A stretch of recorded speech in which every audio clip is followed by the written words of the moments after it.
Hello my lovely subscribers and welcome to my first video of the new year 2021. So today, as you can tell, we are doing a huge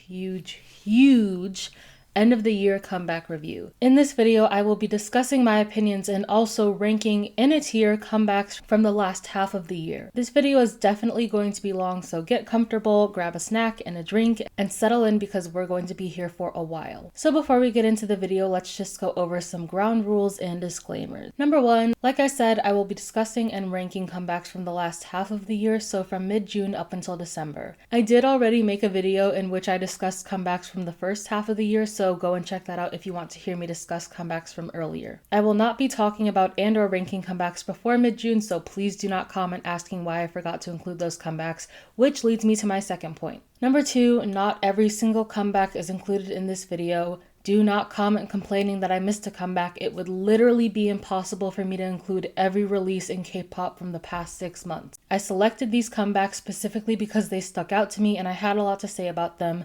Please respect that and don't complain. And number three, be respectful. These are all my opinions. You do not have to agree with them, but I won't tolerate hate because I didn't like a song that was one of your favorites of the year. It's not the end of the world if I dislike a song that you love. If you find yourself getting mad about my opinions, ask yourself, is it really that serious? And when you realize the answer is no, get over yourself. But anyways, with that all out of the way, let's get into the ranking. So we have 5 different tiers for all of our comebacks. At the top we have Best of This Year. Just below it we have She's Cute.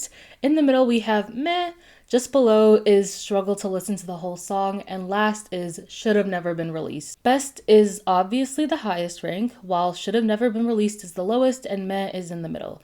If you have trouble understanding the rankings, just think about it as if you're receiving a grade in school with A being the best and F being the worst. So, starting with the lowest tier. First up, we have Why Not. This is basically a bad remix of So What, and if you've been subscribed to my channel for a while, you know that So What was easily the biggest disappointment of the year for me, right up until this song was released. I don't know what's up with the construction music recently, but I was praying this comeback was going to be a complete 180 from that, and to my dismay, it was not. The only thing that made this comeback more tolerable was the B-side Voice. And while it doesn't really have title track potential, I would have taken Voice as a title track over Why Not in a heartbeat. I was able to tolerate So What because I thought Loona was just experimenting with their sound and trying something new, and even though I didn't like it, I can respect that they were experimenting. However, Why Not was an absolute shit show, and it was even more of a letdown to me because the teasers for the comeback led me to believe that this was going to be something more elegant sounding.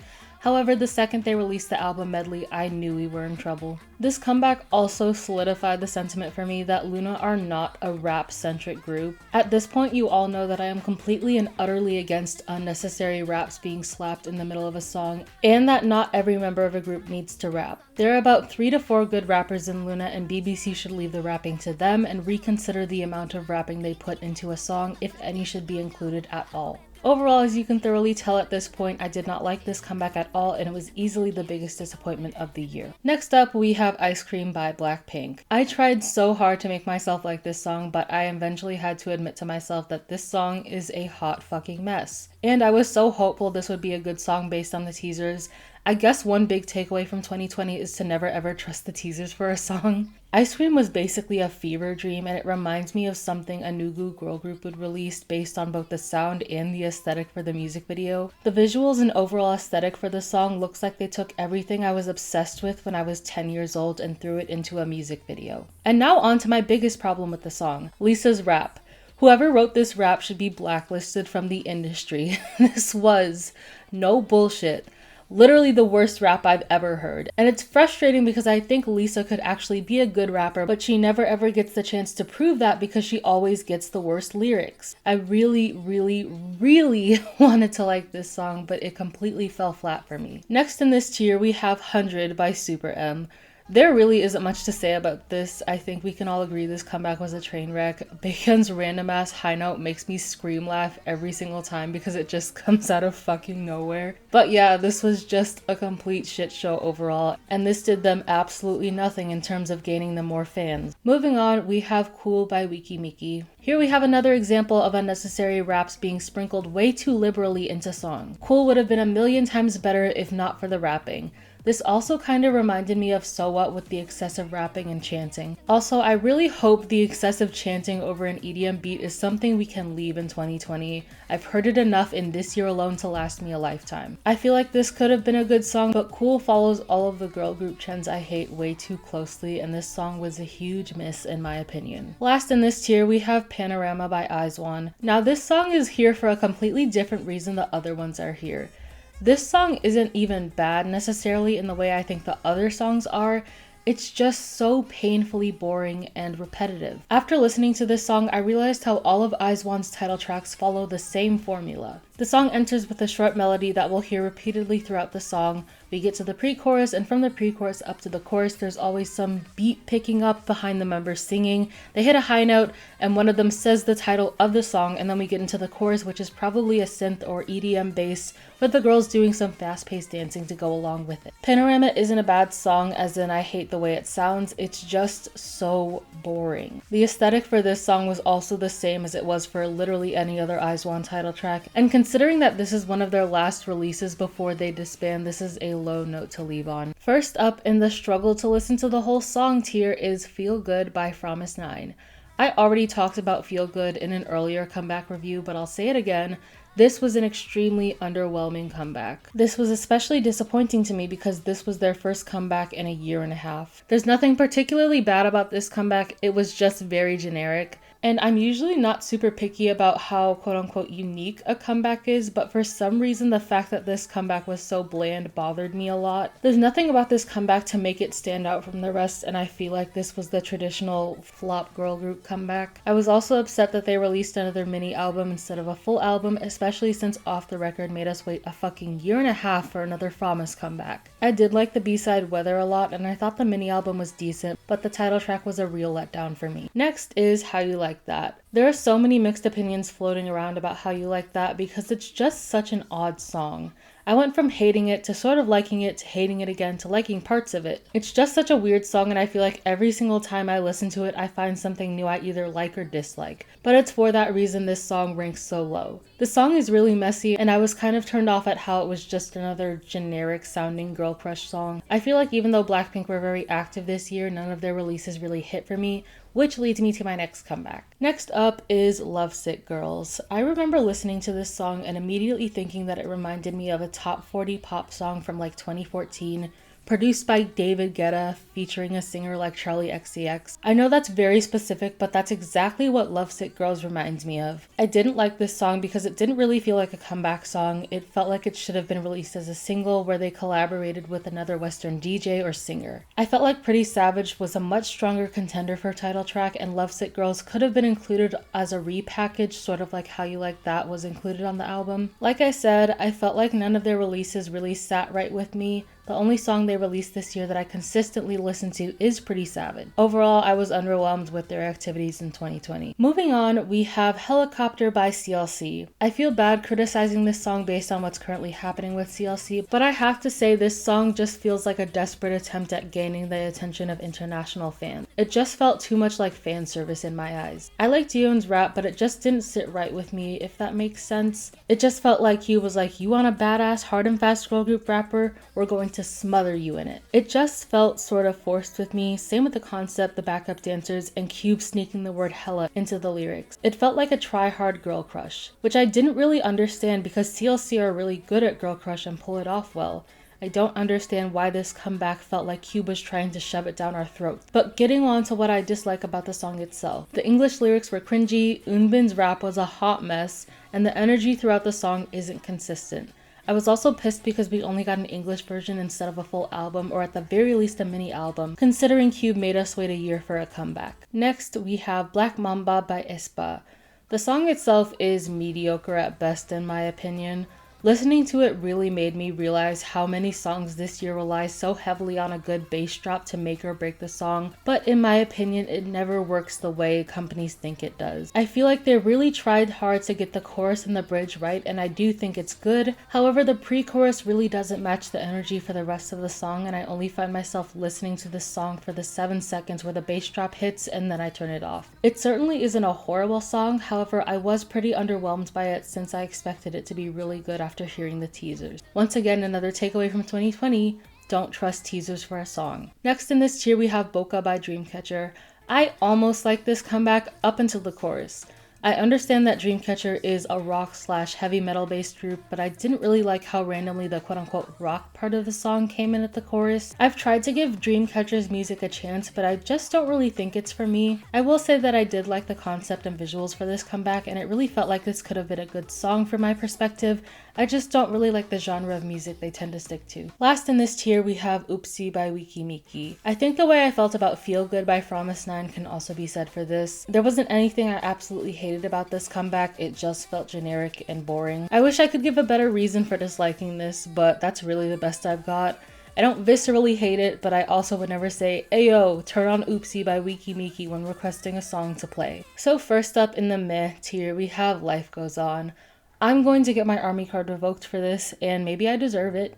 I was very underwhelmed by this comeback. I think Life Goes On is a cute song. However, I do not think it should have been a title track for their album. It could have been released as a single the same way Dynamite was, and speaking of Dynamite, I feel like even though Life Goes On was released 3 months after the fact, Dynamite still overshadowed it, which was really disappointing to me, and I think it had something to do with the fact that this was a slower and softer song as opposed to their dance-based releases. And before anyone attacks me, yes, I know why they released the song, and I think the purpose and meaning for releasing Life Goes On is very sweet and noble. However, I'm talking about Life Goes On specifically as a song and not as a statement. I just think Life Goes On would have landed better for me and been better received if it was released as a gift to ARMYs as opposed to a title track they promoted for their album. Next up, we have Tag Me by Weekly. I was kind of surprised by their debut considering how many groups debuted with the exact opposite concept. It was honestly kind of refreshing to see a good old-fashioned cute concept again. This song was really cute and catchy, and it was stuck in my head for longer than I'd like to admit, but I have to say I did not like the rapping or the dance break. The rap was just bad and out of place, and the change from the original medley in both the rapping and the dance break came out of nowhere, and it was just unappealing to me. However, aside from that, I really liked their debut, and it was one of only 2 debuts that I liked this year. Next in the meh tier, we have Blue Hour by TXT. So I've just come to accept that I don't think I'll ever really like TXT's title track. Once again, another song I didn't hate, but I don't think I'll ever find myself actively listening to. However, I really did like the B-side Ghosting, which is something I've noticed when I listen to their music. Every time they come back, I never really like the title track, but I always get obsessed with at least one B-side. So yeah, this comeback was not horrible, but it wasn't really memorable for me.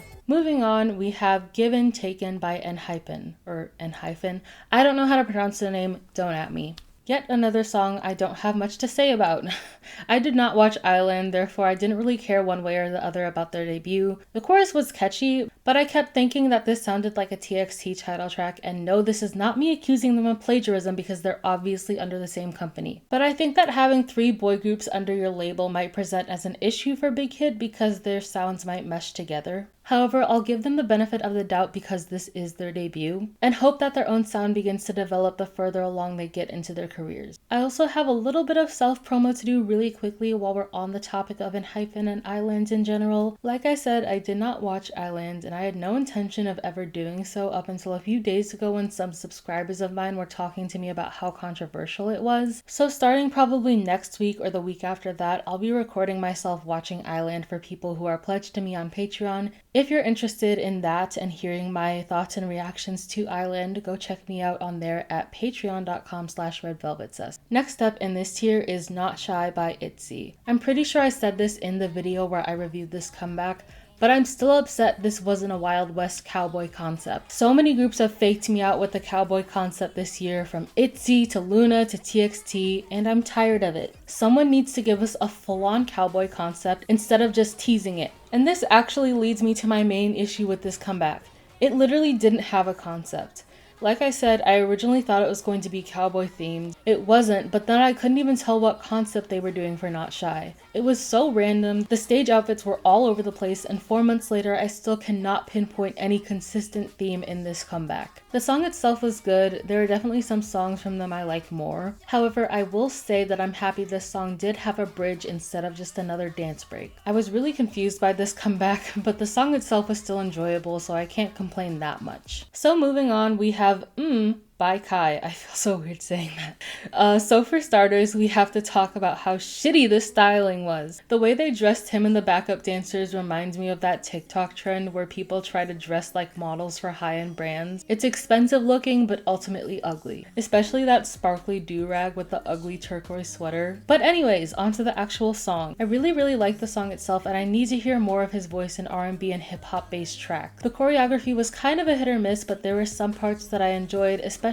in the chorus. I also like that they used female backup dancers as opposed to male backup dancers. I think that they fit the choreo better. I know a lot of people were doubting whether or not he could stand on his own outside of EXO, and I think that his official debut had some weak spots, but I feel like Kai has real potential as a soloist. Next is Girls by Nature. I felt like this comeback was so hyped up solely for the fact that it was a horror concept, but this really wasn't my favorite. I did like the concept, but it was not my favorite release, and I ended up forgetting about it pretty quickly after I listened to it. I also thought that the uncensored music video was sort of like the Russian roulette music video, but with a lot less attempted murder. Overall, it was decent, but I felt like it was overhyped because of the concept. Next up, we have Bad Alive by Wavy. I really did not expect to like this song as much as I do, especially since I did not mean to find this song at all. Also, funny story about how I stumbled across this song. I am not an avid listener of any of NCT's subunits. The only reason I found this song is because I saw a pretty girl on TikTok do the dance challenge for this song,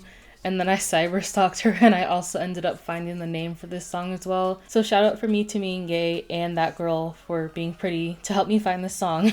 But anyways, I usually find myself turned off by the typical dark boy group comebacks because they all usually sound the same and are just generally boring to me, but I was pleasantly surprised at how much I liked this song. It also kind of rests in the middle where I could see both a boy group and a girl group releasing this track. Also, to clarify, I like the original Chinese version of this song, not the English version. Which, speaking of, I wish that they had promoted the Chinese version more than they promoted the English one, since it's like 10 times better. Up next is Tiger Inside by SuperM. I was genuinely surprised at how much I liked this song. I was expecting this song to be garbage because I listened to it right after 100, but this song is actually really good. It was much more cohesive than 100, and I don't get dizzy when listening to it, so that's a step up.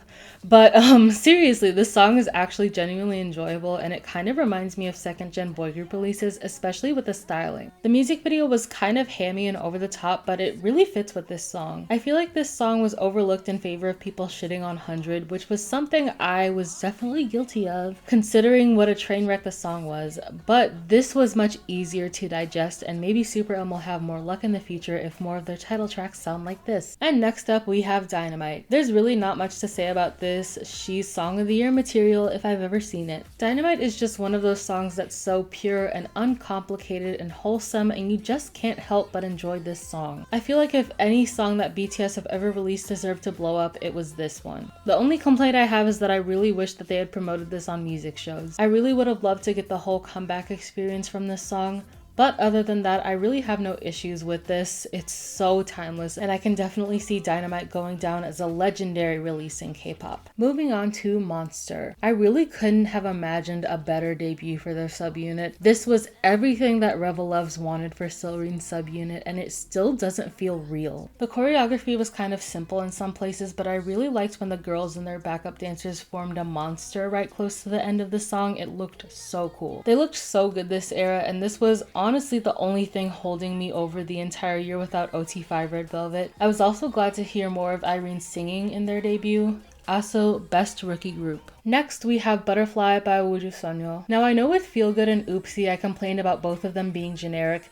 However, this comeback is generic, and I like it.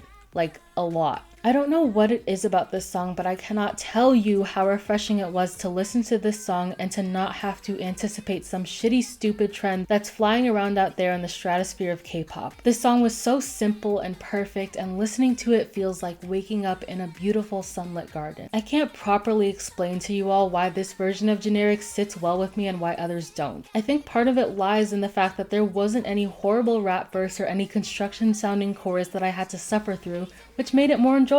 Moving on to Better by Boa. This song was honestly really catchy. I'm familiar with Boa, however I haven't listened to much of her music, and I thought this was a nice introduction to her discography. I really liked the music video and the backup dancers. It sort of felt like I was watching a flash mob. I was kind of upset I didn't see more people talking about it, but Better was a really good release, and it's one of the few songs from soloists I bothered to listen to consistently this year. Now moving on to La Di Da. So at first I did not like this song. When I saw the teasers for it, I got really excited, and then when I listened to the song, I was disappointed. However, usually when I don't like a song, I don't listen to it again. However, the dance break kept bringing me back to this song. Then I began to like the chorus, then the bridge, and then the song as a whole. However, I still don't really like EU's rap in the second pre-chorus. It just feels kind of unnecessary. I was kind of scared when seeing the members' individual teasers for this comeback that this was going to sound too similar to their previous releases. However, I'm so excited that they hopped on the retro trend because they executed it beautifully, and it was easily one of the best retro comebacks of the year. The stage outfits for this comeback were also gorgeous, and watching the music video and listening to the song sort of feels like I'm listening to the theme song for an old school superhero show. Overall, I'm really happy that they decided to try something new for this comeback, and I cannot believe I used to dislike this song. And last in this tier we have What Do I Call You by Taeyeon. I really liked this song. It felt very laid back and chill and not overly flashy like it's trying desperately to grab your attention. I feel like so many comebacks just demanded attention by being so overly flashy, while What Do I Call You was a good song without being a draining experience to listen to, if that makes sense. I hadn't really listened to Taeyeon's music up until this point, but if the rest of her discography sounds like this, then I'm really interested in listening to her other releases. This was sort of a late release in the year, but it definitely should not be forgotten about. First up in the top tier, we have So Bad by STAYC. Now, if you know me at all, you know that I was painfully underwhelmed with the groups debuting this year. I kept looking back to 2019 with longing because it was such a good year for new groups, and I wasn't intrigued by any of the groups to debut this year up until STAYC. So Bad has to be laced with crack or something because this shit is addictive. I literally could not stop listening to it if I wanted to. I'm so hopeful for the future of this group if their debut sounds like this, because they absolutely knocked it out of the park on their first try. Red Velvet's stamp of approval. So Bad is the best debut of the year. Next up, we have We Ride by Brave Girls. If you follow me on any other social media, you know how much I raved about this comeback ever since it was released. This was absolutely everything. I was pissed we didn't get at the very least a mini album since it's been 3 fucking years since their last official comeback. However, despite everything working against them, Brave Girls delivered one of the best comebacks this year. This is so addictive and catchy and overall so wholesome. I also really love the music video, even though it looks like it costs approximately $6 to make. This was hands down the best retro comeback of the year, and it makes me so upset that most people don't know about it because 2 of the biggest trends this year was city pop and retro, and We Ride had both. If you haven't listened to it yet, please pause this video right now and go find it on Spotify or wherever you stream music, because this song is perfect in every way. Up next, we have I Can't Stop Me by Twice. This song was so good that I can even ignore the fact that the concept was all over the place. I've always said that Twice are the girl group with the best title tracks, and they always prove me right. This song really reminded me of the 80s with the pacing and the different melodies layered on top of each other. And I know a lot of people didn't like Dubchain's rapping, but I actually did, and I felt like it meshed well with the song. Also, I feel like people are over-exaggerating how bad the lyrics are. Are they the best?